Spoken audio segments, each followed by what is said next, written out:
Hey everybody, welcome back to the Words of Life Daily Bible Reading. Today is day 327. Today's reading is going to be from 2 Chronicles, chapters 7, 8, and 9. Let's dive right in. 2 Chronicles, chapter 7. As soon as Solomon finished his prayer, fire came down from heaven and consumed the burnt offering and the sacrifices, and the glory of the Lord filled the temple. And the priests could not enter the house of the Lord, because the glory of the Lord filled the Lord's house. When all the people of Israel saw the fire come down and the glory of the Lord on the temple, they bowed down with their faces to the ground on the pavement and worshipped and gave thanks to the Lord, saying, "For he is good, for his steadfast love endures forever." Then the king and all the people offered sacrifice before the Lord. King Solomon offered as a sacrifice 22,000 oxen and 120,000 sheep. So the king and all the people dedicated the house of God. The priests stood at their posts, the Levites also with the instruments for music to the Lord that King David had made for giving thanks to the Lord, for his steadfast love endures forever. Whenever David offered praises by their ministry, opposite them the priests sounded trumpets, and all Israel stood. And Solomon consecrated the middle of the court that was before the house of the Lord, for there he offered the burnt offering and the fat of the peace offerings, because the bronze altar Solomon had made could not hold the burnt offering and the grain offering and the fat. At that time Solomon held the feast for 7 days, and all Israel with him, a very great assembly, from Lebo Hamath to the brook of Egypt. And on the 8th day they held a solemn assembly, for they had kept the dedication of the altar 7 days, and the feast 7 days.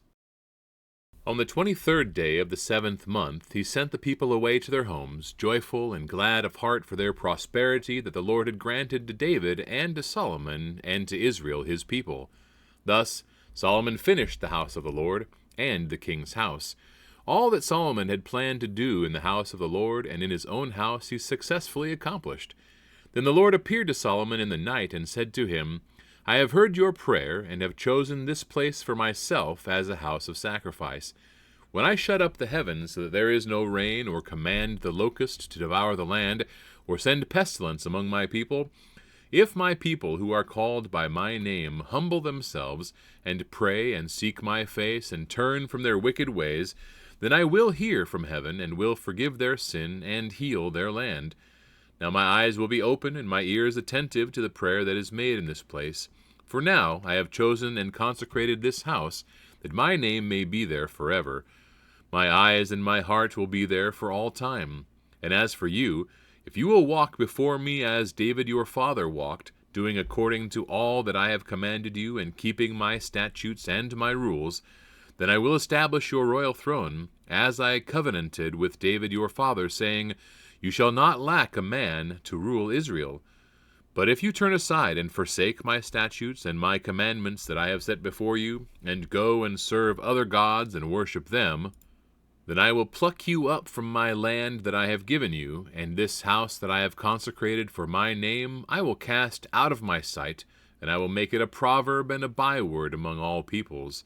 And at this house which was exalted, everyone passing by will be astonished, and say, Why has the Lord done thus to this land and to this house?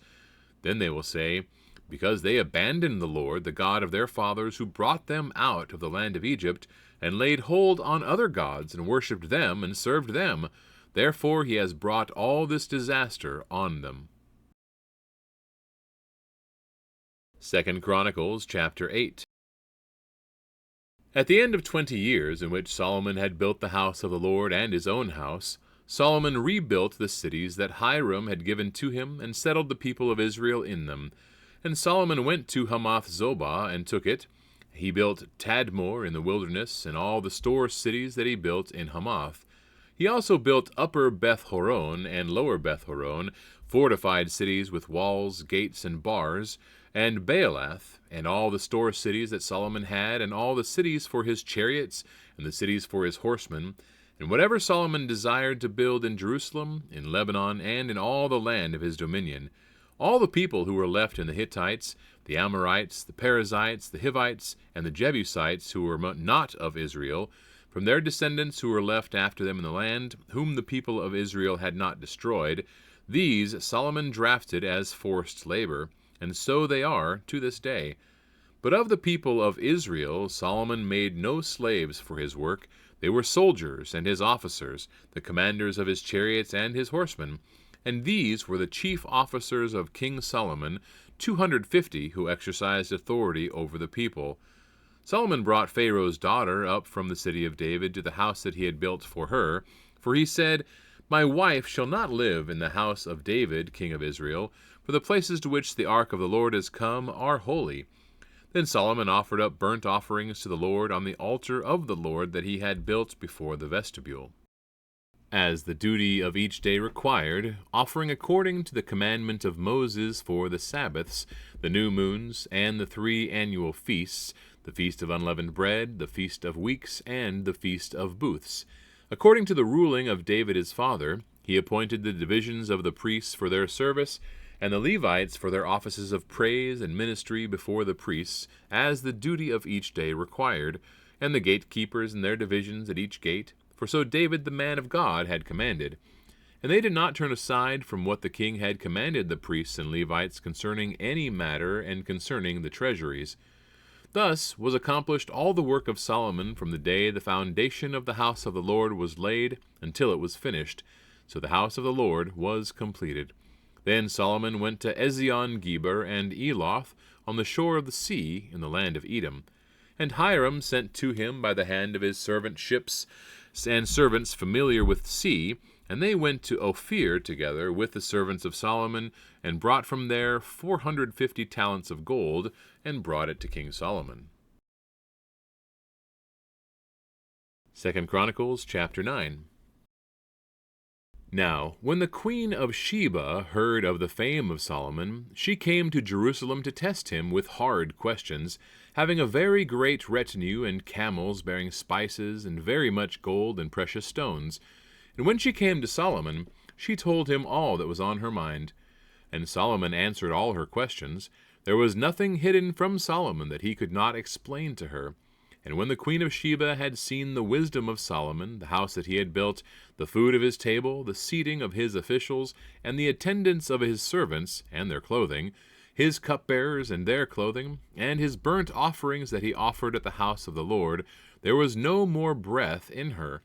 And she said to the king, The report was true that I heard in my own land of your words and of your wisdom, but I did not believe the reports until I came and my own eyes had seen it. And behold, half the greatness of your wisdom was not told me. You surpassed the report that I heard. Happy are your wives. Happy are these your servants who continually stand before you and hear your wisdom. Blessed be the Lord your God, who has delighted in you and set you on his throne as king for the Lord your God.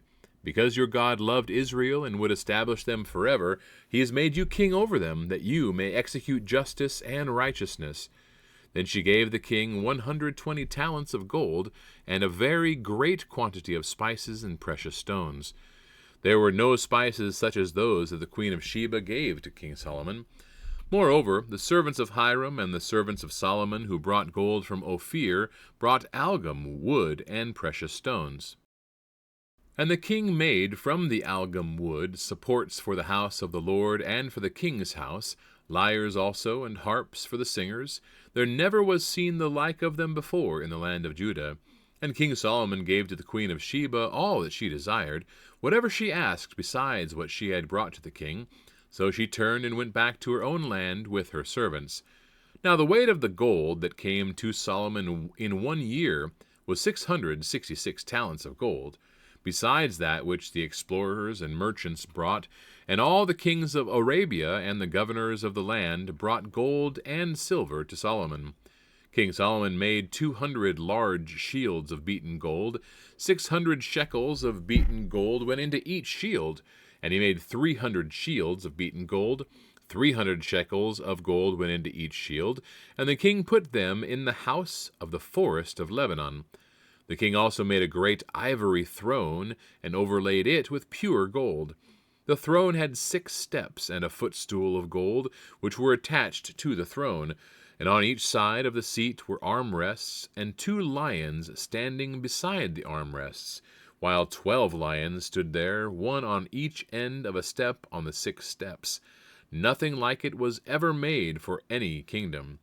All King Solomon's drinking vessels were of gold, and all the vessels of the house of the forest of Lebanon were of pure gold. Silver was not considered as anything in the days of Solomon. For the king's ships went to Tarshish with the servants of Hiram. Once every 3 years, the ships of Tarshish used to come bringing gold, silver, ivory, apes, and peacocks. Thus King Solomon excelled all the kings of the earth in riches and in wisdom. And all the kings of the earth sought the presence of Solomon to hear his wisdom, which God had put into his mind. Every one of them brought his present, articles of silver and of gold, garments, myrrh, spices, horses and mules, so much year by year. And Solomon had 4,000 stalls for horses and chariots, and 12,000 horsemen, whom he stationed in the chariot cities and with the king in Jerusalem. And he ruled over all the kings from the Euphrates to the land of the Philistines, and to the border of Egypt. And the king made silver as common in Jerusalem as stone, and he made cedar as plentiful as a sycamore of the Shephelah. And horses were imported for Solomon from Egypt and from all lands.